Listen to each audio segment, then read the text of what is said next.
Welcome to another episode of You Can't Handle the Truth. Today we are all excited because we have a special guest, Kelsie Martin, who is our resident law student intern. She goes to WashU University, and she is entering her second year of law school. Is that correct? Yes, that's correct. Yeah. It's exciting. Yeah, and you ready for school?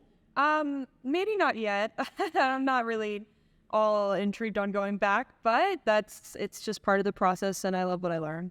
Yeah, so we felt like since we have an age gap and differences here, we wanted to juxtapose what law school was like when I graduated in 2001.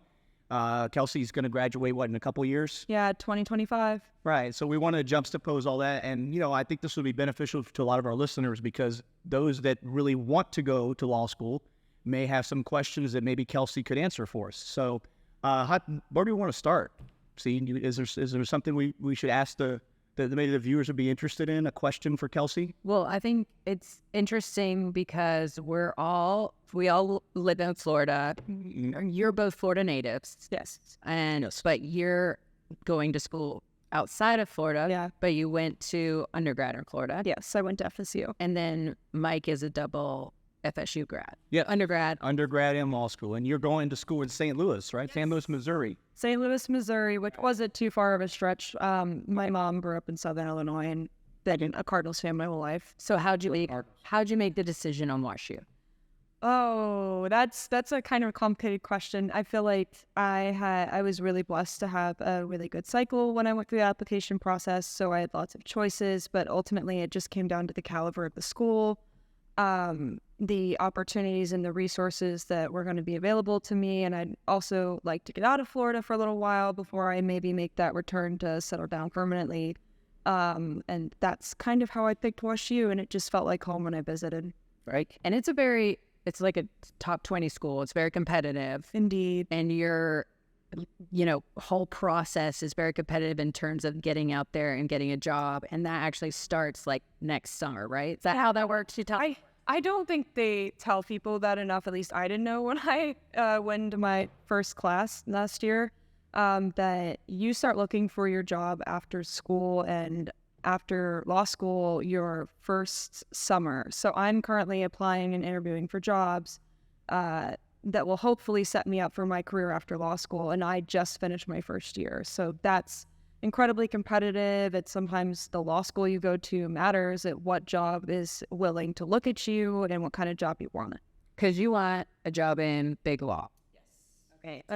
So big law to me is like a new term that Gen Z made up. So tell us, we understand it as like corporate law. So tell us, is that what big law is? So big law doesn't just do corporate. Big law is transactional, corporate. Sometimes they do government work. I mean, it's a really big law is more about how many attorneys do you have. So anything with 100 plus attorneys is, I think, technically big law, right? And then a lot of it just has to do with how much you're also getting paid to do the job, and then the caliber of the firm. So it's just really big firms with large capabilities, and that's kind of where I'd like to be. Including national firms. Yes, and I would really like to land at a firm that has international programs and outreach and that ability. I did my undergraduate studies were international affairs and political science, so I'd really like to stay in that realm of global reach. Yeah.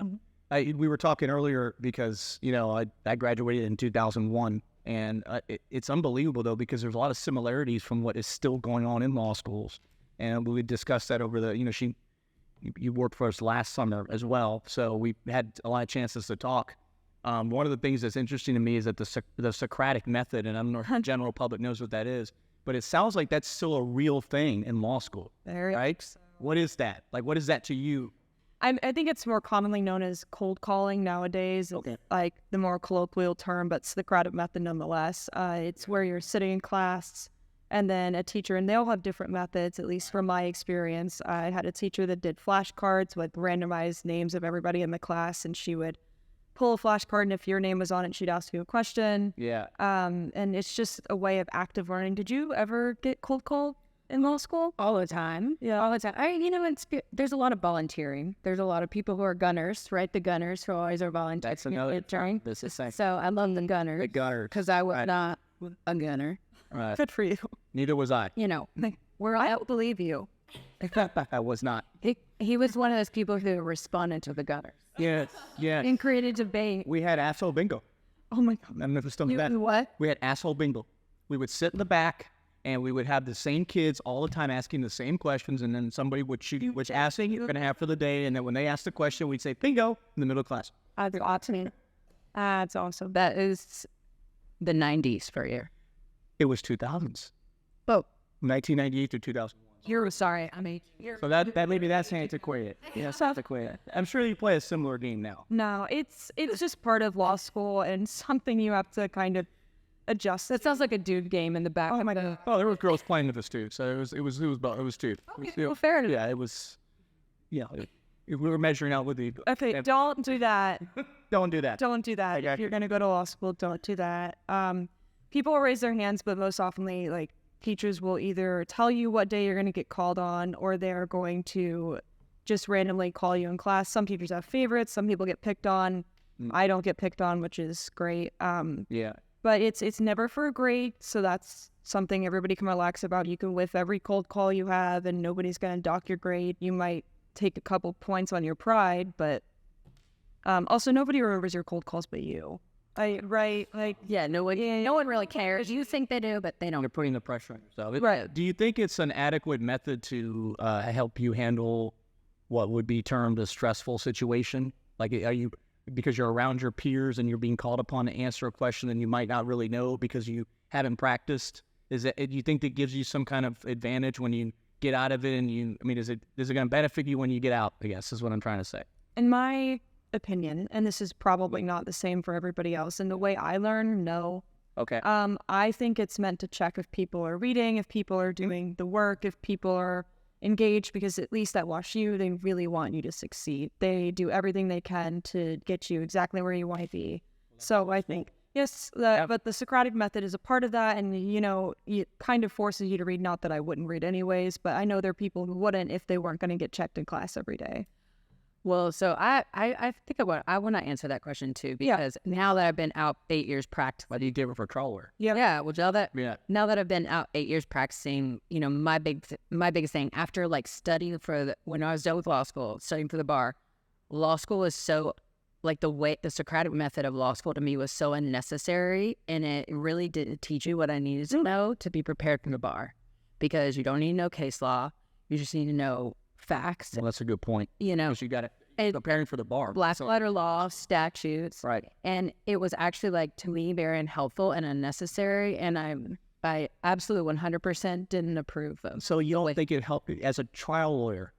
As you do personal injury trials, you don't think it helped you at all with getting ready to talk in front of other people?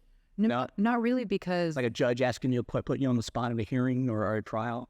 I think the difference is reading 100-year-old case law that's super difficult to read is very different than going into a courtroom being prepared for a hearing. You're right. So you always prepare. Yeah, and I remember in classes like con law and classes where you're reading really old case law. That's true. You can't even. I mean, I'm I have to read it. I have ADHD, so I had to read it 10 times. And, and still not really right. this even saying, get to the point. That's a good point. Because, the cases, as you know, we don't memorize the cases. We learn them when we have to know them. And some of them we do because they're seminal cases. Right. You're going to remember, but you don't memorize, Pearson versus Post. I know that. Which I'm sure you read that case. Yeah. Well, and then in what we practice, tort law, everything that we're reading about, the banana case and all those have so much, there's so much more case law. It's way more relevant now. We don't even use those cases we're learning in law school. We learn the black letter law, the concepts, and that's the only thing that's really beneficial. And that's, in my opinion. That segues to one other point I want to make is that when I was in law school, it's called shepherdized. We would make sure a case is still good law, and we would do with the books. The books? Yeah, but we don't even know how to do that. They started us with the books, but it was Lexus was just coming out, and then they wanted us to learn the old-fashioned way. I think I still do it if I knew. But let me ask you this: from a remote, I know 2020. Obviously, you were not in law school yet, right? No. Right. So we know that. So are they taking exams remotely now? No. Is it all in person? Like, how does that work? So traditional exams are all going to be, at least for my school, 3 hours, 4 hours in a classroom. Sounds like this thing. Yeah, everybody's sitting down, taking the exam on your laptop, though, usually, like taking a handwritten exams like last resort. And most of it is open book, which sounds enticing and like, yeah, it's going to be easy. Makes no difference. Open book are the hardest. They're harder. Open book. They are burning. I had one closed book exam, and I was sitting there memorizing Missouri criminal code. And I believe you also said a sink or swim too. In other words, one exam, like that's how it was with me. It's just one exam right at the end of the semester. But other exams, I just had a teacher that did a 24-hour exam. Okay. And it was a 24-hour take home. So open book, open everything, obviously, because they can't control it from there. But if you do it in the school, they'll lock down your computer, the browsers, all that stuff. Okay. But it was a 24-hour. He sent us home with the exam, and he gave us 24 hours to finish it. And he gave us like a word count limit, which I kind of appreciate because I'm not one of those people that can just type a million words. And 40. Right. And so I appreciated the word limit and all the time he gave me. So I really liked that format. I did much better on that exam than any of the other standard ones. Yeah. So you see a little bit of both, but typically it's the standard exam in school, not at home.